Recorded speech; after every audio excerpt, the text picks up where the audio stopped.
1980 MBC 대학 가요제. 내려앉아 어두운 거리에 1980년 젊은이들의 낭만이 음악을 통해 마음껏 표출되던 그 시절. 37년 전의 대한민국은 지금과 다를 바 없는 자유로움이 있었다. 그러나 그해 8월 대한민국 민주주의는 역행하고 만다. 군부 정권이 만든 통일주체 국민회의의 대의원 2,525명이 참여한 11대 대통령 선거. 후보자는 단 한 명이었다.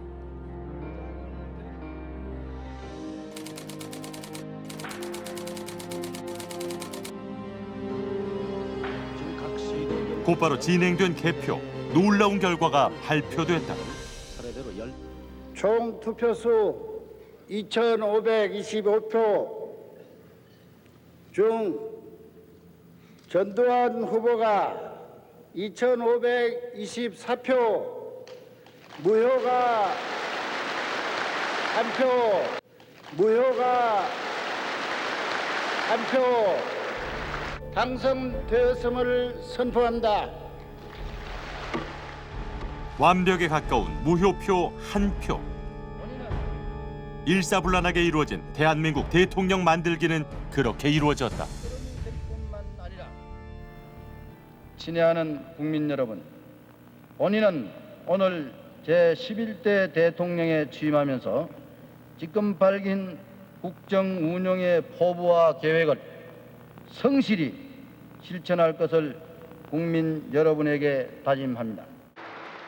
국가의 충성을 맹세한 군인들이 개헌을 강행하면서까지 되고 싶었던 그것.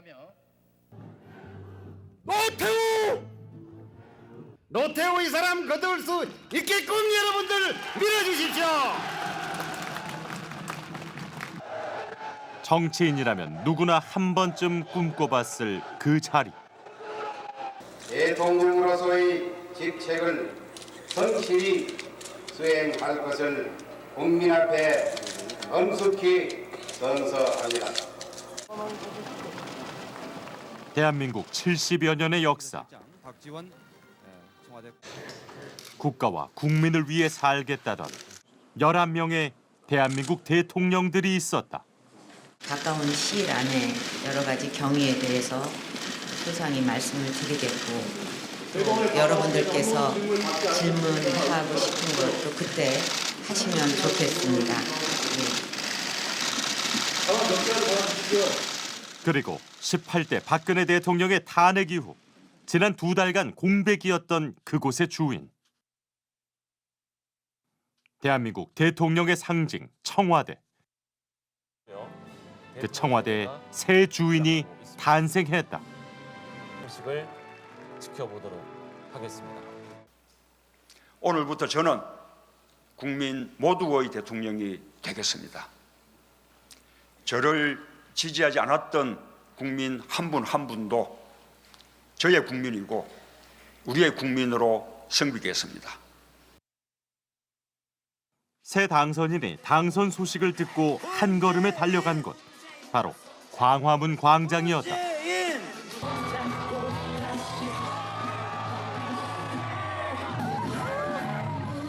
당선 후에도 청와대가 아닌 광화문에서 국민을 만나겠다는 대통령. 새로운 청와대의 주인은 왜 청와대를 멀리 하는 걸까? 그리고 조기 대선을 통해 드러난 민심은 무엇을 말하고 있을까?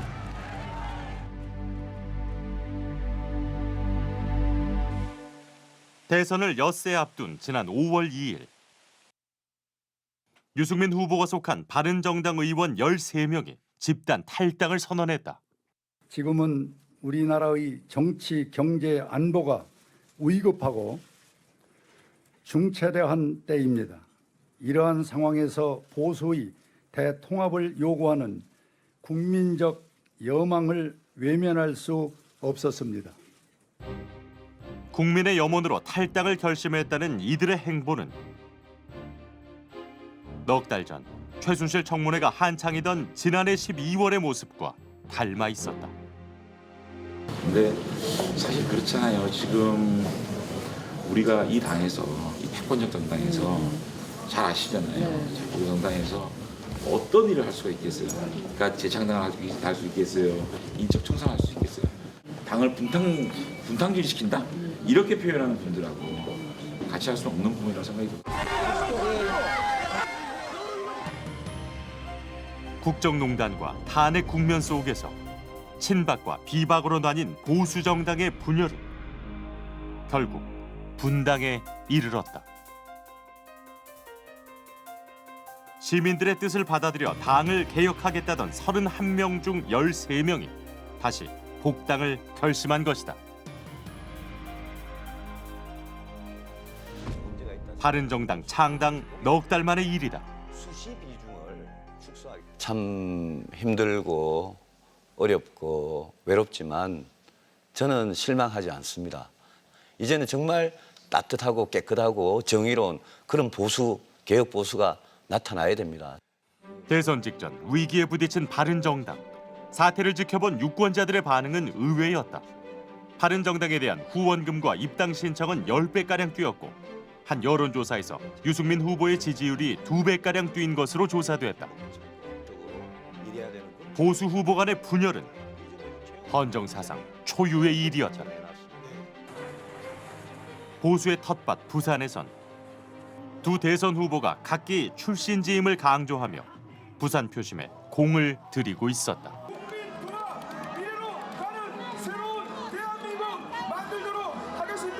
제 고향 부산 압승 기대해도 되겠습니까? 약속하십니까? 저 단디하겠습니다. 화끈하게 밀어주이소. 안철수! 네, 안철수입니다. 부산의 아들입니다. 대통령입니다. 안철수입니다. 최근까지 보수 지지층이 탄탄했던 부산.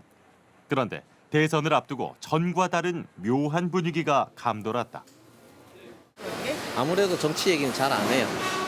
왜냐하면 이제 서로 지지하는 후보가 다르니까 사이가 좋더라도 이제 그런 정치 얘기를 해버리면 싸움이 나거나 아니면 이제 서로 무시하는 경우, 뭐 그 사람을 찍으면 뭐 빨갱이가 된다 이런 식으로 얘기를 해버리니까 보수와 진보의 싸움이 아니라 이거는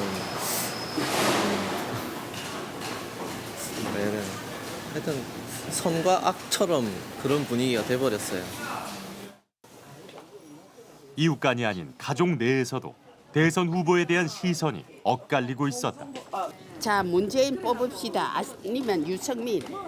아들아, 내가 정민이 좋아하듯이 나의 마음을 바꾸지 말아라. 미안타. 우리나라는 첫째도 반공, 둘째도 반공입니다. 안 겪어본 사람은 몰라야. 박근혜를 잘한 거는 없지만은 우리도 잘했다고는 생각 안 해요. 생각 안 하는데 아니 엄마 아버지 글이 읽었지. 우리 홍준표 후보님 되면 가게 문 닫고 우리 여행 가기로 했어요. 우리 친구들하고. 그걸 우리가 뭘 바라서 그럽니까? 보수의 심장이라 불리는 대구. 대선 후보들의 유세 단골 장소인 서문시장에서 그 민심을 읽어봤다. 박근혜 전 대통령도 찾아왔다는 이 신발 가게엔 얼마 전만 해도 박 전 대통령의 사진이 걸려 있었다. 어떤 신발 사가신 거예요? 어떤 거? 아, 요거? 요걸 산 거. 당시만 해도 서문시장 곳곳에 걸려 있었다는 박 전 대통령의 사진은 이 가게를 마지막으로 모두 사라졌다. 예쁜데요? 탄핵 이후 민심은 박 전 대통령에게서 등을 돌렸다. 사진이 붙어 있어갖고 난리 났죠. 사진 끝까지 붙여놨어요. 맨 마지막에 탄핵되는 날 사진을 뗐어요. 계속 붙여놨어 사진을. 아 여기 박근혜 대통령 붙여놨다니. 왔었죠? 예. 다 우리만 붙여 있었지. 딴 집 다 떼고. 그래갖고 난리 났어요. 그 TV 많이 나왔어요. 그랬어요. 둘로 갈라진 보수 정당과 두 후보. 박 전 대통령의 등 돌린 보수 표심은 대선 주자 중 누구에게로 흘러가고 있었을까? 처음에는 당연히 안철수 찍어야 된다고 전부 여론이 문재인이 되는 건 꼴을 못 보겠다, 무조건 못 보겠다 하다가 지금 완전 바뀌었어요. 지금 대우는 바뀌가지고 그래 홍준표 안 되면 이렇게 안 돼도 홍준표 찍어야 된다고 그래 대우 사람 지금 거리가 확 바뀌었어요. 2012년 대선 당시 약 80%의 득표율로 박 전 대통령을 지지했던 대구. 탄핵의 충격은 그만큼 더 컸다. 내가 투표장에 가봐야 내 마음이 어디 끌리고 그런 거 없어. 그때는 그랬죠. 그때는 또 내가 좀 잘하리라 생각하고 그랬는데 이제는 투표가 안 하고 싶어. 너무 허탈하죠. 왜 허탈하냐? 그래도 좀 전직 대통령 박근혜 같은 경우는 참 아버지 밑에서 또 청와대에서 정치학을 공부를 했고 경험이 있다 싶어서 잘 안 나겠나. 또 뭐 사리 사육처는 부정부패도 혼자 사니까 크게 신경도 안 쓰고 잘 안 하겠나. 그래서 찍어줬어요. 찍어줬는데 이외에 참 최순실 사태가 터져버리 우환이 벙벙하고 어떻게 보면 참 부끄럽고. 믿었던 대통령의 배신에도 보수 정당의 분열에도 유세 현장 속 대구 표심의 지지는 여전해 보였다. 우리는 대통령입니다. 홍준표를 찾으십시오. 대통령! 대통령! 하나님도 무대 밑으로 내려가실 겁니다. 대한민국의 역사를 쓰도록 하겠습니다. 새로운 역사. 대선 결과는 과거와 달랐다. 지난 대선 당시 19%대였던 문재인 후보의 지지율은 21%대까지 올랐다. 민주당 후보 최초로 대구에서 20%대 지지율을 달성한 것이다. 반면 홍 후보의 경우 45%대를 달성했음에도 대구에서 지지율 절반도 달성을 못한 사상 첫 보수 후보가 됐다. 의회의 변화는 야당의 텃밭 호남권에서도 나타났다. 한 차례 유세가 휩쓸고 지나간 자리에서 술렁이는 표심이 읽혔다. 안철수 아니면 문재인이냐. 그러니까 강주 사람들이 가만히 본 게 이제 섞어져서 나오게 생겼어. 한 테러만 싹 밀어본 것이 아니고 글쎄 안철수 한 사람 또 문재인 한 사람. 지역이 낳은 대통령은 더 이상 지역 유권자들에게 중요치 않은 일이었다. 전부 다 도둑놈들이라. 좀 실망을 많이 하셨어요 지금까지? 아유 엄청 했지. 지금까지 정치에 대해서 우리가 실망 안 하고 넘어간 적이 어디가 있겠어요. 투표를 해놓고 자꾸 내 손이 너무 지저분한 짓거리를 했구나 이런 걸 느끼고 나서부터서는 안 하죠. 이명박 때도 기업인들 잘 살아볼까 하고 한번 그 사람도 믿어봤는데 그아도 너무 심하게 했고. 민주화 운동의 성지 광주 역시 더 이상 지역적 몰표는 없다고 했다. 그래도 민주화 운동 세계에 있는 민주당을 좀 찍어주자 그래가지고 했던 건데 지금은 그 의식이 좀 많이 사라졌다고 봅니다. 사실은 지금도 어느 정도는 5,60%는 민주당 이런 식으로 가버리는데 지금은 인식이 많이 바꿔졌어요. 이 정치를 진짜 할 수 있는 사람. 박근혜 대통령을 좋아했거든요. 자식이 없으니까 올바른 정치를 하겠다 하니까 아마 그때 전라도에서도 좀 많이 찍어주세요. 100%는 안 나오잖아요. 민주당이. 대구에서 김부겸 그 양반 되려고 꿈에도 안 꼈어. 진짜 알고 보면 민주당에서 그거 될 사람은 누가 한 사람. 진짜 그냥 이게 그 지역 감정은 이제 지금 보면 타파된 것 같아. 정치인들이 만드는 거예요. 그러지. 지역 감정은. 그래야지 나라가 이렇게 올바른 나라가 되는 거지. 122만 1,531표를 얻은 김영삼 후보가 73%. 후보가 단연 앞서고 있습니다. 58만 투표가 완료됐습니다. 박근혜 후보 80.1%. 홍준표 후보 47.2%로 현재 1위입니다. 자리에 다가. 대선 때마다 공식처럼 극과 극을 달렸던 영호남의 콘크리트 민심. 하지만 이번에는 달랐다. 지역주의 프레임을 굳게 믿는 정치권과는 다르게 유권자는 그 프레임을 깨고 있었다. 보수화되는 게 나쁘다는 게 아니라 한국 사회에서는 사실 보수화 진보라는 게 굉장히 왜곡되게 쓰이고 있는 거거든요. 보수화 진보가 서로 상호 보완되는 게 아니야, 한국 사회에서는. 서로를 증오하고 대립하는 전형적인 지정 노리려고 하고 있는 것이고 정치권은 이것도 이용해요. 갈등을 증폭시킴으로써 자신의 표를 끌어오는, 그 갈등을 더 확대시킴으로써 지지층을 결집시키는, 아주 정치권이 이건 정말로 국민들에 대한 직무유기고 철저히 반성해야 될 부분이라고 생각하고.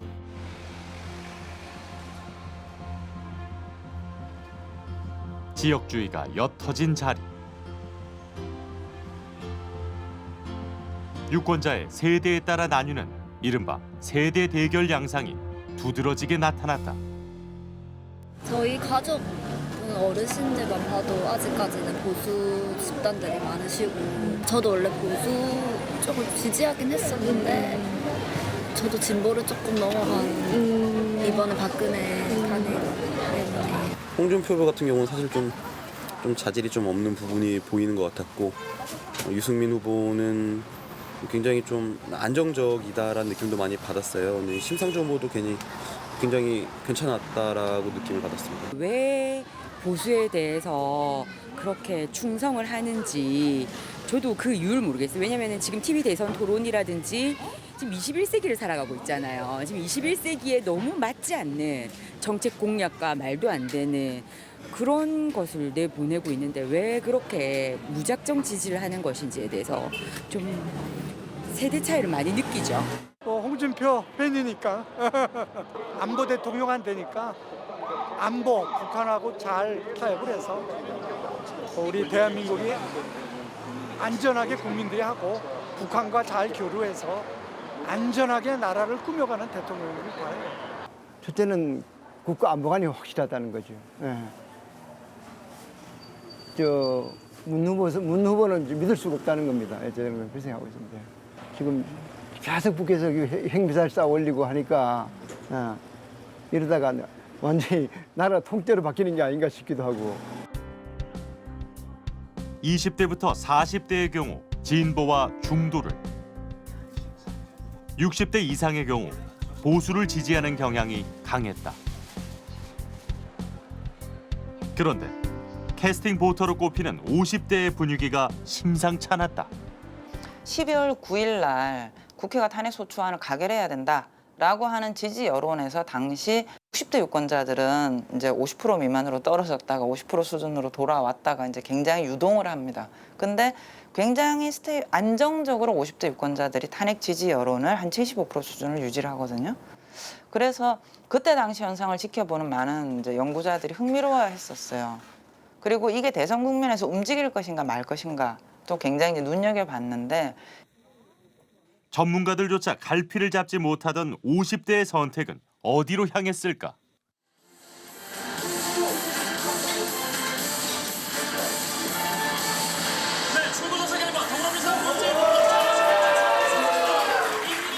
총 투표율 77.2%. 결과는 문재인 후보의 승리였다. 20대부터 40대는 물론 보수층이 두터운 50대까지 모두 지지율 1위를 기록했다.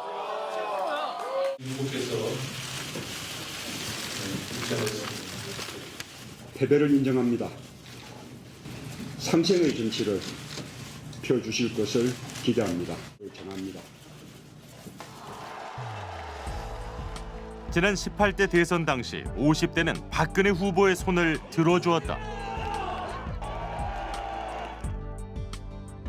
그랬던 50대가 이번에는 문재인 후보를 지지한 것. 대한민국 50대, 그들은 왜 문재인 후보에게 표를 던졌을까?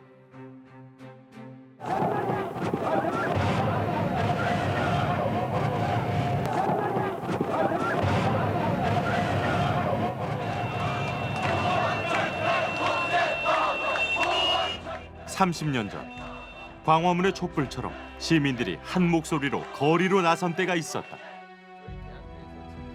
22살의 나이, 그 거리 위를 지켰던 황동열 씨.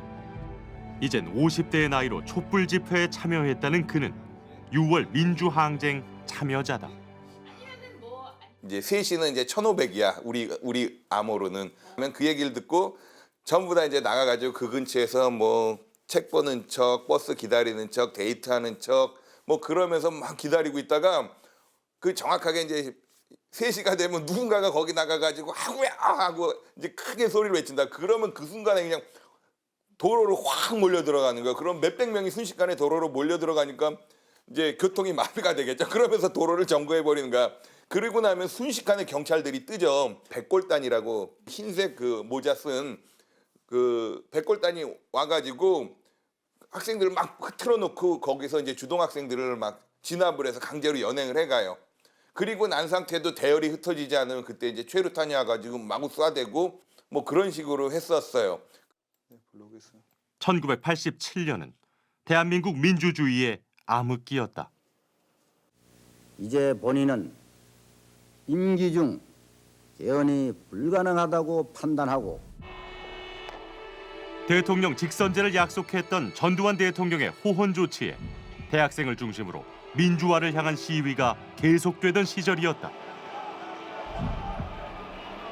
소위 말하는 저 학생놈들 데모질이나 맨날 하고 공부나 하지라 또 있던 분들이 소위 말하는 기성세대들이었는데 40대 중반 이상, 그러니까 우리 같은 20대 초반을 자식으로 데리고 있는 기성세대들이었는데 그분들의 마음속에서도 대통령은 내 손으로 뽑아야지 된다는 거는 공감이 가는 내용이었던 거예요. 그랬기 때문에 6월 10일에 있었던 호헌철폐 독재타도 그 대통령 직선제로 독재타도 이 부분은 그분들이 같이 공감을 해주셔가지고 그 이후에 그런 그 학생들에 대한 그 데모하는 그 학생들이라든 시민들에 대한 비난을 훨씬 줄어들었어요.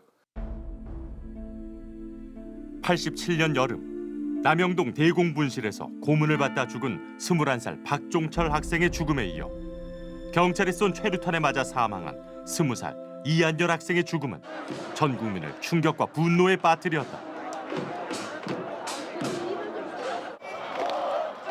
대학생을 넘어 넥타이 부대라 불리는 회사원들까지 함께하며 전 국민이 참여하는 민주항쟁으로 번졌다.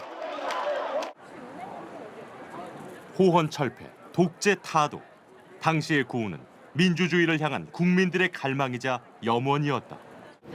호헌철폐, 독재타도, 직선쟁취 이렇게 구호를 외치고 그걸 막고 제거하기 위해서 해산시키기 위해서 치고받고 던지고 저기서부터 밀고 이렇게 했는데 6월 항쟁 때는 그렇게 이제 했는데 그 결과로서 6월 항쟁 결과 우선 헌법 개정이 됐잖아요. 헌법 개정이 되고 대통령이 직선제로 바뀌고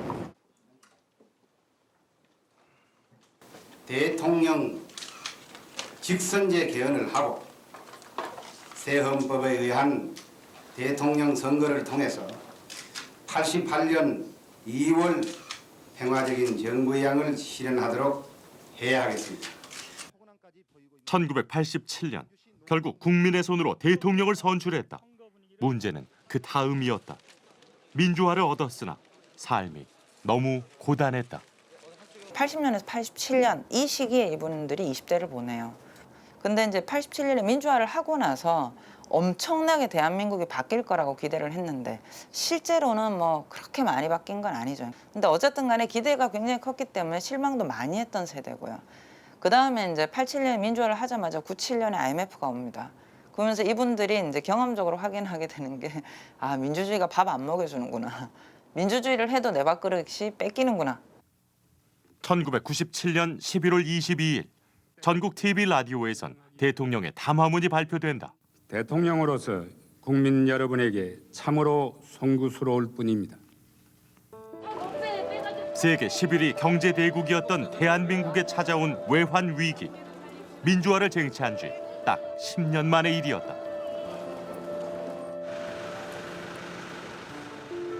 카페를 운영하고 있는 박지호 씨. 그 역시 입사 5년 만에 IMF 직격탄을 맞았던 87세대다.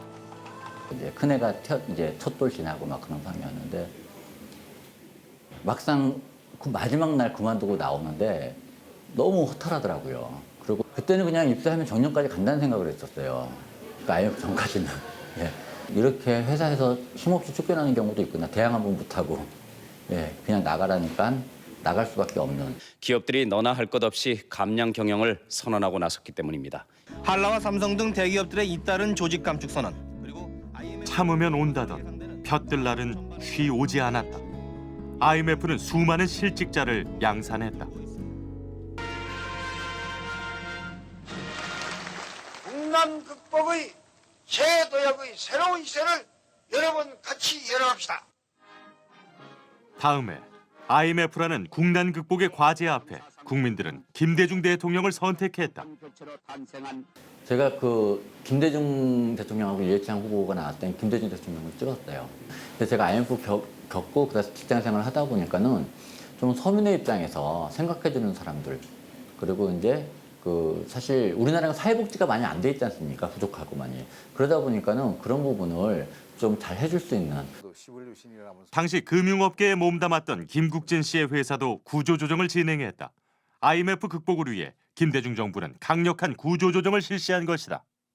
그 절반이 구조조정됐습니다. 남아있는 사람들도 미안하고 뭐 한편으로는 직장인들에게 회사 그만둔다는 것은 거의 뭐 사형은 아니지만은 그거하고 비슷한 거예요. 정말 뭐 그만두고 나면은 우리나라 같이 안전망 이런 게 없는 데는 막막하잖아요. 어떻게 해요?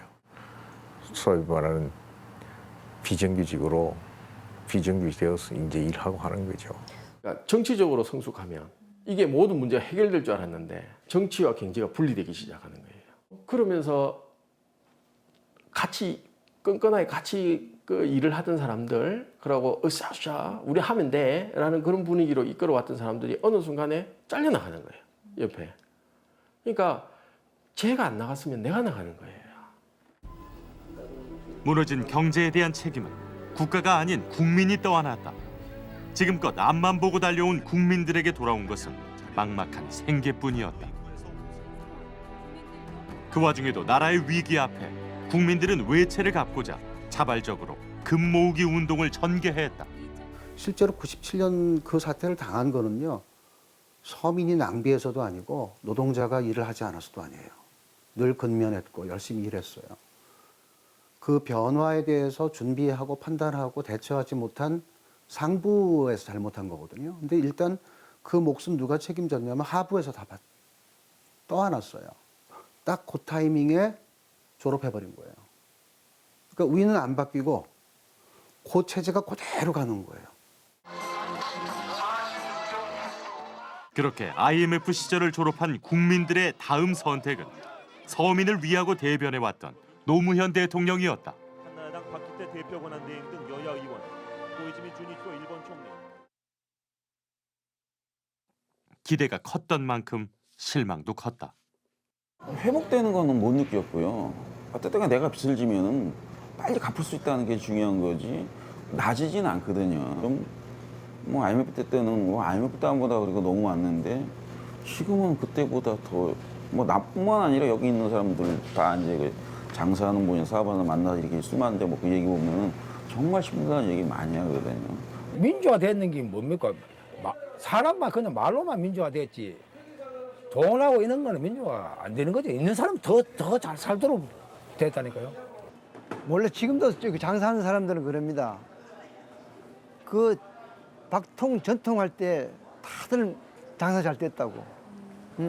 뭐 기업체 어떻게 돈을 많이 뭐 이렇게 이래 받았는지는 모르지만은 서민들만큼은 장사 잘 됐다. 기본적으로는 김대중 노무현 정부에 대한 실망이라는 게 저는 분명히 존재했던 것 같고 97년 금융위기에 나타나는 현상 중에 하나가 사실 40대, 50대들이 가지고 있는 위기감이거든요. 근데 이분들이 가지고 있는 그런 위기감들을 어떤 방식으로 해소해 줄 것이냐. 이건 사실은 민주주의나 개혁, 뭐 정치개혁만 가지고 되는 문제가 아닙니다. 실제 삶의 문제이기 때문에 사실 성장과 함께 분배의 문제에 대한 국민들의 열망과 기대가 굉장히 높았었는데 그 10년 동안 그 결과물들은 생각보다 약했다. 결국 성장도 못하고 그렇다고 또 분배의 상황조차도 개선되지 않은 상황을 직접 목격하다 보니 대통령에 대한 국민적 실망감이 더욱 커지게 된 계기는 측근 비리 논란이었다. 소통령이라 불린 아들 김현철 씨의 한보 비리 연루에 대국민 사과를 한 김영삼 대통령. 최규선 게이트에 연루된 세 아들의 비리 의혹에 대국민 사과는 물론 여당을 탈당한 김대중 대통령. 형 노건평 씨 등 친인척과 측근들의 비리 의혹으로 고개 숙였던 노무현 대통령. 국민들은 대통령 측근 비리에 더욱 민감하게 반응했고 경기 부양이 절박한 국민들은 다음 지도자로 경제 대통령을 선택했다. 그때는 이명박 대통령을 찍었죠. 왜냐하면 경제 때문에. 이게 셀러리맨에서 그 자리까지 올라간 거지 않습니까? 약간 그 BBK 문제도 있고 여러 가지 진짜 안 좋은 부분은 있었지만은 나라를 경제를 살릴 거라고 좀 생각을 했대요. 그 장점이 단점을 누른 거죠. 근데 결과적으로 그렇게 안 된 것 같고. 내가 불행한 이유가 존중받지 못해서고 이것은 사회가 잘못돼서다. 이렇게 다 인식을 하는 게 아니고 돈이 없어서 그렇다고 표면적으로는 인식을 하기 때문에 돈에 대한 욕망이 구출되기 시작하죠. 그리고 이걸 가장 잘 활용했던 게 이명박 대통령이죠. 전 대통령. 부자 만들어드리겠다. 그렇게 10년 만에 다시 보수 정권이 국가 권력의 중심에 서게 됐다. 존경하는 국민 여러분, 경제 살리기가 무엇보다도 시급합니다. 신성장 동력을 확보하여 더 활기차게 성장하고 더 많은 일자리가 만들어져야 합니다. 이명박 당선자는 또 경제를 반드시 살리겠다 하고 다짐하면서 잘 사는 나라, 잘 사는 국민이 되리란 기대 아래 선출된 17대 대통령. 이명박 후보가 대통령이 됨으로써 기업인들이 투자할 수 있는 경제 환경이 완전히 바뀔 것이다. 서민 경제를 살리겠다는 당선 당시의 약속은 각종 재벌에 대한 규제를 폐지하는 등 친기업 위주의 경제 성장 정책으로 그 모습을 드러냈다. 기업이 잘 돼야 저는 국가가 잘 된다는 그런 원칙에서 정말 비즈니스 프렌들리한 그런 정부를 만들어 나간다는 것도 말씀드리고. 비즈니스 프렌들리라는 구호 아래 중소상인과 골목 상권이 죽었고 뉴타운이란 이름으로 진행된 재개발로 철거민들이 늘었다. 이명박 정부 때 강조된 낙수 효과 분명히 있죠. 그 위에서부터 잔을 샴페인잔 쭉 떨어지면 내려오는데 문제는 맨 위에 있는 샴페인잔이 거대한 잔이에요. 그래서 이렇게 샴페인을 보면 거기 다 차요. 아래로 안 내려갔던 거예요. 그게 허구였어요. 오히려 정치와 경제의 유착 현상이 더 심해지면서 부의 배분은 훨씬 더 극단적으로 벌어지는 상황이 목격이 됐고 이 속에서 소위 대부분의 국민들은 소외감과 박탈감을 느낄 수밖에 없었고요. 이명박 대통령의 공약 1순위였던 한반도 대운하 사업은 핵심 사업이었지만 국민 반대 여론이 거셌다. 대운하 사업도 국민이 반대한다면 추진하지 않겠습니다. 대통령의 말은 사실이 아니었다. 4대강 살리기란 명칭으로 사업은 진행됐다. 토건을 통해 박정희 신화를 재현하려 한다는 비판을 받았다. 미국산 쇠고기 수입을 반대하는 시민들의 대규모 촛불 집회에 대해서는 원천 봉쇄의 방침에 따라 경찰 병력을 투입했다. 경찰 대파는 속도로 진압 들어갑니다. 시민들 양옆 골목으로 빠지고 있습니다. 그 과정에서 일반 시민들까지 구타를 당하고 연행당하는 사건까지 발생했다.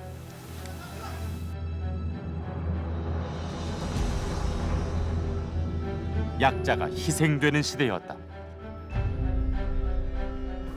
우린 도덕성에는 자신 없는데 능력은 있으니까 돈은 많이 벌 수 있고 국민들 호주머니에 돈을 채워주겠다.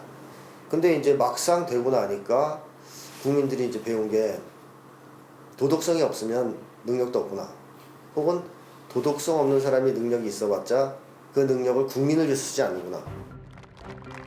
정치 지도자의 도덕성이 무엇보다 중요하다 느낀 유권자들의 선택은 박근혜 대통령이었다. 당시 전체 지지율이 51%대에 달했고 그중 50대 유권자들은 62%에 가까운 지지율로 박 대통령에 대한 기대를 드러냈다. 박근혜 대통령이 유경수 여사나 그 박정희 대통령이 보고서 좀 많이 배웠을 거라고 생각을 했어요. 좀 애국자라는 생각을 했어요. 박정희 휴강 효과로 기대 속에 취임한 박근혜 대통령. 지난날 우리 경제는 보릿고개를 넘어 산업화와 민주화를 겪으면서 기적의 역사를 써왔습니다. 누구보다 청렴함을 강조했던 박 대통령이었지만 대기업으로부터 592억 원의 뇌물을 받은 혐의 등으로 기소돼 국민들을 충격에 빠뜨렸다. 지난 2012년 대선 때도 제1의 화두가 경제민주화와 복지였습니다. 그런데 그것을 내세워서 당선되었던 박근혜 대통령이 사실은 이제 공약을 말 그대로 빌공약으로 만들어 버리고 다시 친기업적인 그리고 경제민주화나 복지는 후순위가 되어지는 그런 체제로 가다 보니까 대한민국 첫 여성 대통령에 대한 기대는 그렇게 무너져 갔다. 여성 대통령이니까 우리의 한 본보기가 되잖아요. 아, 이 여성도 뭐든지 하면 되겠다는 생각. 근데 그리고 나이 든 분들이 좀 우려를 하더라고. 너무 공주처럼 살았기 때문에 좀 그러지 않냐. 그래도 나는 설마니, 그래도 아버지 때랑 뭐 그럴 때나 잘 그거 했잖아요. 재난 담당 수도관이 세월호 참사를 통해 드러난 정부와 대통령의 무능. 그 무능은 불통과 강압적 통제가 더해져 국민들을 억누르기 시작했다. 세월호에 이어 터진 메르스 사태에서도 정부의 위기 대처 능력은 제로에 가까웠다. 국민의 안전은 보장받지 못했다. 사실 이 박근혜 정부가 실패했던 가장 큰 부분은 이 부분이라고 생각을 해요. 자신이 어떤 정책을 추진했고 어떤 일을 했느냐가 중요한 것이 아니라 그런 정책을 국민들과 공유하려는 노력을 전혀 하지 않았다는 거. 사실 세월호 참사가 발생했다는 건 그 자체로서 비극이긴 합니다만은 더 큰 비극은 그 세월호 참사를 애도하는 사람들로 하여금 집회를 못하게 막았고 세월호 특조위가 제대로 조사도 못하게 막았지 않습니까? 이런 행동 하나하나들이 세월호 그 참사와 관련된 어떤 국민적인 분노라기보다는 이걸 처리하는 과정에 대한 국민적인 분노가 더 컸던 거죠. 임기를 1년여 남기고 밝혀진 헌정사상 초유의 국정농단 사태는 평소 정치에 관심이 없던 국민들까지 분노하게 만들었다. 청년들을 일어나게 만든 것도 최순실의 딸 정유라의 발언 때문이었다. 정유라 씨요. 그분이 그런 말씀하셨었잖아요. 부모를 잘 만난 것도 실력이다. 운도 실력이다. 부모를 탓해라. 근데 제가 그때 편의점 알바를 하고 있던 게 저희 부모님 실력 때문에 제가 운이 없어서 하고 있었던 건 아니라는 생각이 들더라고요. 어떻게 저런 말을 할 수가 있지? 저 말을 보고 저와 같은 또 다른 사람들이 느꼈을 어떤 그런 불쾌함 혹은 패배감 이런 것들 때문에 많은 친구들이 항상 한국에 대해 궁금해했고 감탄하였습니다. 그러나 우리의 행진은 여기서 멈춰서는 안 됩니다. 이화여대 학생들 80여일 동안 광장은 대통령에 대한 분노로 시작해 국가란 무엇인지, 민주주의란 무엇인지에 대해 새롭게 고민하는 장이 됐다.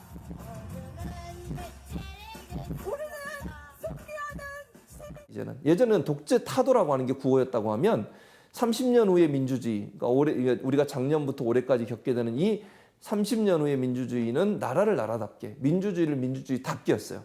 그러니까 30년 전에 민주주의가 도입되면서 민주주의가 어느 정도 성숙했다고 생각했는데 그 민주주의도 타락할 수 있겠구나. 민주주의 정부에서도 타락은 일어날 수 있겠구나 하는 부분들을 경험하게 됐고 그 타락으로부터 다시 나라를 나라답게 만들자고 하는 것이 사실은 이번 민주주의 구호의 의미라고 봐요. 진심으로 사죄를 드리며 머리를 숙여서 용서를 빕니다. 과거 국민을 억압하던 통치자들에게서 민주주의를 쟁취한 것은 국민 스스로였다. 발역에 처신하도록 가르치지 못한 것 제 자신의 불찰입니다. 이렇게 참담한 일이 있으리라고 생각조차 못했습니다. 때때로 민주주의의 가치가 훼손될 때마다 흔들리는 국가를 지켜낸 것도 고개 숙여 사과를 드립니다. 모두 국민이란 이름으로 하루하루를 살아가는 우리 자신이었다. 우리 국민들도 그동안에 30년 동안 80년 6월 항쟁 이후부터 지금까지 30년 동안 많은 것들을 경험을 했잖아요. 그중에서는 많은 승리의 경험도 있지만 속아먹은 경험도 많어. 국민들은 알아요. 이제 내가 보기엔 국민들이 알고 이제는 안 속아요. 내가 확신합니다. 민주주의는 가만히 얻어지는 게 아니라 광장을 통해 직접 목소리를 전할 때 살아 존재함을 시민들은 배웠다. 대통령 박근혜를 파면한다.